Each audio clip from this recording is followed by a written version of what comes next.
Steve is a corn soybean producer, lives in Shaw, Mississippi, farms in the Central Delta region in the Mississippi Delta. So with that, we'll turn it over to Steve. Okay, good morning, guys. I'll start with a little personal information about myself. I was born and raised on a farm. That's really all I've ever known my whole life. In 1979, I started farming full time, and I was a cotton farmer, and cotton was all I knew. In the late 80s, I think it was, I might have my time frame a little out of whack here, but in the late 80s I converted from 38-inch row cotton to 30-inch row cotton. Now I can't tell you whether I had a yield increase by doing that or not in cotton, but I can tell you it ended up being a blessing because I converted from cotton farming to grain farming, and I do think there's a distinct difference in yield on 30-inch rows versus 38s or 40s. Like I said, I was cotton and cotton and cotton. That was my rotation. I didn't have a rotation, and I like to rotate myself out of business. I just almost went broke farming cotton. In 1990 or so, thereabouts, I started farming rice and soybeans. And I kind of had a love-hate relationship with rice, especially. I loved growing it. It's a great crop. It was a fun crop to grow. But come harvest season, I could tell you a whole lot more about how to cut down rice than I could tell you about how to cut standing rice. That's where the hate part came in. Cutting down rice is no fun. And there's varying degrees of down rice. There's the leaning rice, and there's the down rice, and then there's the smooth flat down rice. So I can tell you a lot about growing down rice. That's not why I'm here. In '94, I started farming corn and soybeans, and that's where I am today. I try to stick to a 50-50 corn-soybean rotation. Although some of those years when we had $6, $7 corn, I got caught growing corn back to back. So I have planted corn behind corn. But what I'm really here to talk about today is how to manage this corn trash and go from that to that. It sounds easy, but for me it was a hard process, and I paid a lot of hard licks trying to get there. The first, to give you a little background on my evolution on how to handle corn stubble, corn trash, the first thing that I tried was no-till. No-till was big back there in the early 90s, and I tried it, and I had some success with it, but I also had a lot of problems with it. My planter wasn't really set up for no-till. I didn't have those row cleaners on the front. I was just kind of winging it with a conventional planter, and there's just a lot of problems trying to no-till soybeans in a cornfield. So then I got away from that, and I broke out the disc. And my regime turned to disc, and disc. It would take me about 3 to 4 times with a disc to finally get that thing whipped down enough that my 30-inch row Orthman better would go through it. Farming 40-inch rows is a little more forgiving than farming 30-inch rows. You don't plug as quick with that better. But it would take me 3 or 4 times, and there's a lot of problems associated with discing that much. If you'll look, the big flotation tires on the combine lay those rows of stubble down, and the grain carts lay those rows of stubble down. So we end up disking at an angle this way, and then we disc at an angle this way, and then we disc down the row, and then we'd end up disking at a different angle. And I don't know about y'all, but I have trouble setting a disc level. We'll think we have it level and it'll rain, and there's either a ridge or a valley. And I'm really big on precision level fields, and that disc was just wreaking havoc on my precision level fields. With those angles, I had a lot of ponding effect out there from the watermelon rows crisscrossing, and it was just not good. And anyway, I would usually get discouraged and end up burning the stalks. Then they came out, or I don't know whether they came out or I just discovered them, a vertical till plow. I bought a vertical till plow. Vertical till is a great tillage tool. The difference in it and a disc, I'm sure y'all all know, the blades are spaced a lot closer together, and it's a really heavy implement. And it does a good job of chopping those stalks. But there again, because of that float tire laying that stubble down that this long straight down, you had to run at an angle to cut that stubble, and I ended up with the same leveling problem with a vertical till plow as I did with a disc. I'm just not good at leveling a plow, I guess. We'd think we'd have it level, and then it would rain, and my stomach would knot up. Another disadvantage of the vertical till plow, it high horsepower requirement. It took a lot of tractor to pull a vertical till plow, and there again we were having to make multiple passes with it to downsize that stuff. Tired and disgusted of tillage, I'll have to admit I committed the cardinal sin, and I just started burning the stuff. Every year that was my way to get rid of the trash. And there's a lot of disadvantages to burning the stuff. You lose nutrients. You lose that precious benefit of all that trash in your soil tilth, improving the tilth of the soil. And I enrolled in the Conservation Stewardship Program, CSP, with the government, and one of their requirements is they prohibit burning of stubble. So I had to come up with a different angle to go at here, go back to square one, and it was really time for me to update my corn header. My corn header was getting older, and I had heard about a Stalk Master corn header. That's John Deere's version. I'm sure other manufacturers have their version. I'm not familiar with what they call them, but this is John Deere Stalk Master. And what is a Stalk Master corn head?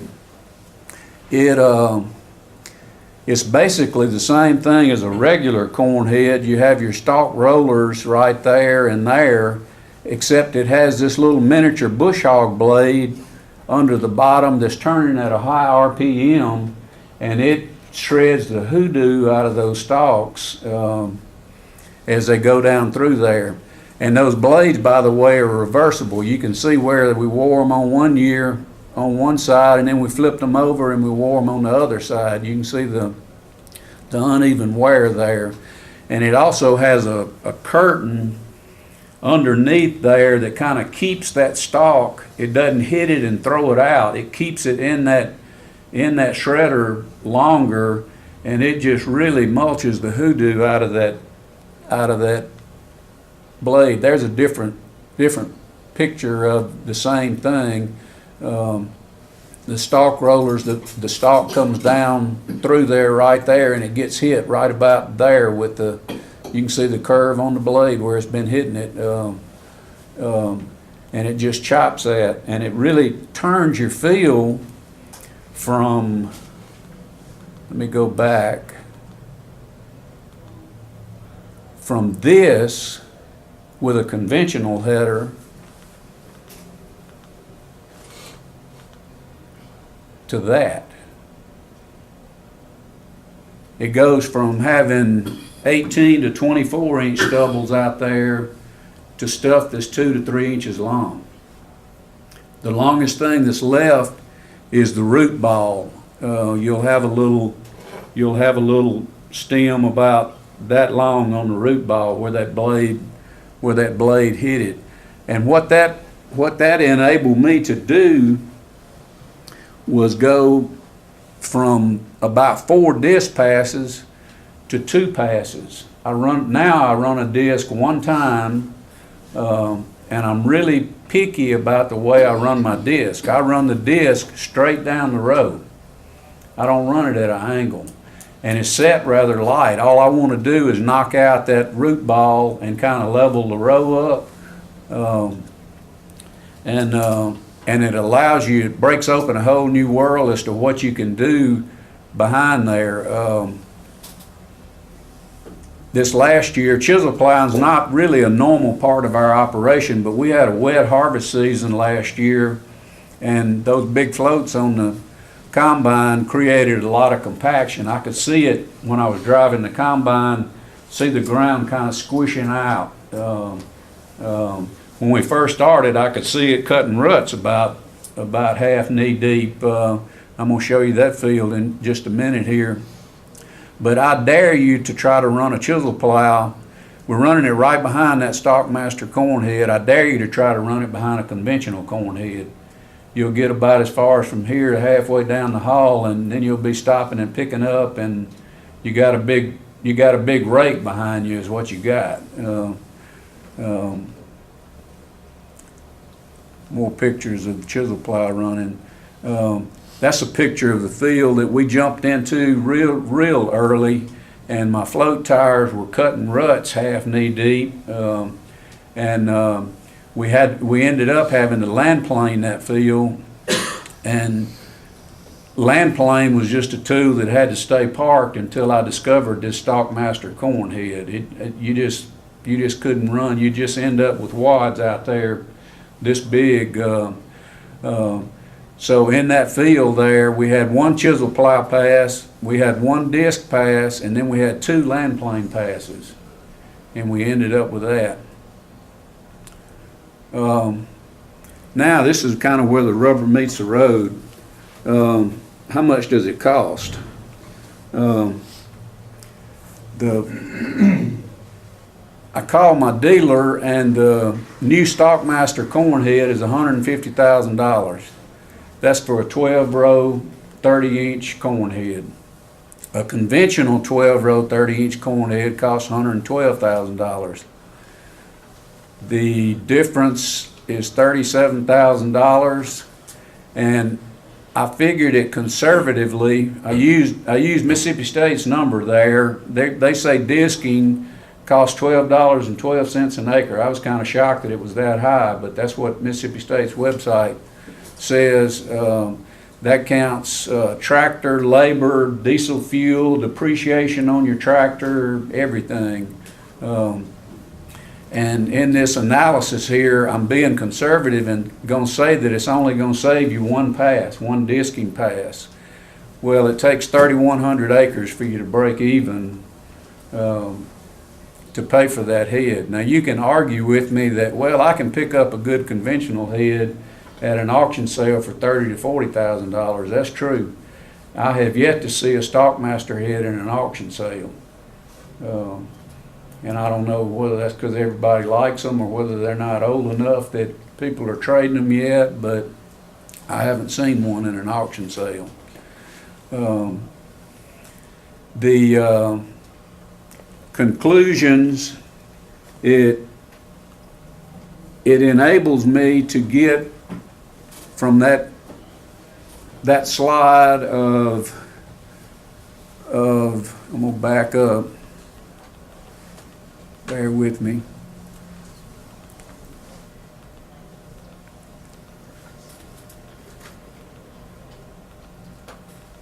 It enables me to get from there, well, from there, that's a conventional head, back to, it enables me to get from there to I don't have my slide set up very well there in just 2 passes. So going back to the conclusions, where it was taking me 4 passes,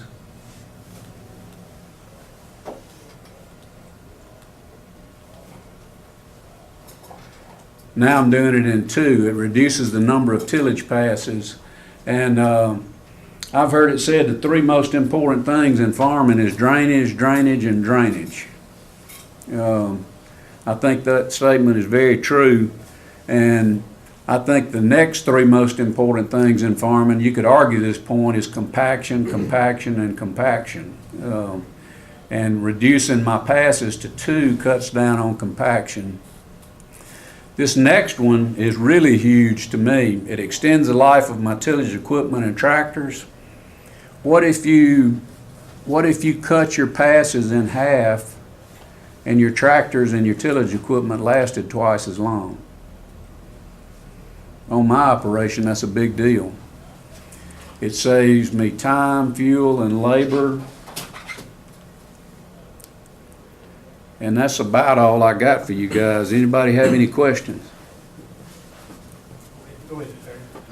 On the, I run the chopping heads too, and we had an issue with the moisture coming off the corn stalk and plugging the rotating screens on the combine itself. We had to make all kinds of.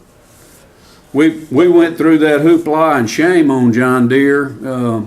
Our radiator stopped up. We went through John Deere even sending another combine out there because we thought we had engine problems. Then we went to the rental place and rented a big air compressor, and about every hour we'd have to blow the radiator out. Well, John Deere makes a simple little brush that's about this long that bolts on the side of that big rotating screen, and it sounds too simple to be true, but that alleviates the problem. It works, and that's what we had to do. Of course, we didn't have to go through all that hoopla. I made one call and they said, "Yeah, you got to put this hairbrush," and it is about that big around, fits on a shaft, and just And it rolls rolls with with the the- screen, that brush picks that out. Yeah. So, and then we hung a curtain on the back of the head, so that helped. Horsepower requirements or additional? Any thoughts on that? I'm sorry? The additional horsepower requirements to run the lawnmower blade. You know, I'm sure there are additional requirements. I had a 680 combine, so horsepower wasn't an issue, but I got a feeling if you ran a John Deere I'm speaking John Deere here, y'all may be case, a 670 may not be a heavy enough machine. I'm not sure. I think, and I run a Capello, but the John Deere head on a John Deere combine, it gives it a power boost. And we had to go in there and manually put A chip, some kind of thing, electronic thing, to tell it was a chopping head to get that power boost. okay. But other than that, we were having the same issues and real happy with our results. Now, if you get the small pieces of stalk out, then you get a big rain that wash to the bottom of the field, and then you've got a knee-deep pile of 4-inch Yeah. corn stalk. Yeah, yeah, But it doesn't happen very often. yeah. I've had it happen some, but it really hadn't been an issue with me yet. But I'm sure if you get a big 4 or 5 inch rain, yeah, it is gonna wash stuff down there. But this is the answer to get rid of all the stubble, and you can get into the breakdown of the corn stalks back into the soil. That's sped up. Right. What about harvest speed and then any problems with lodged corn?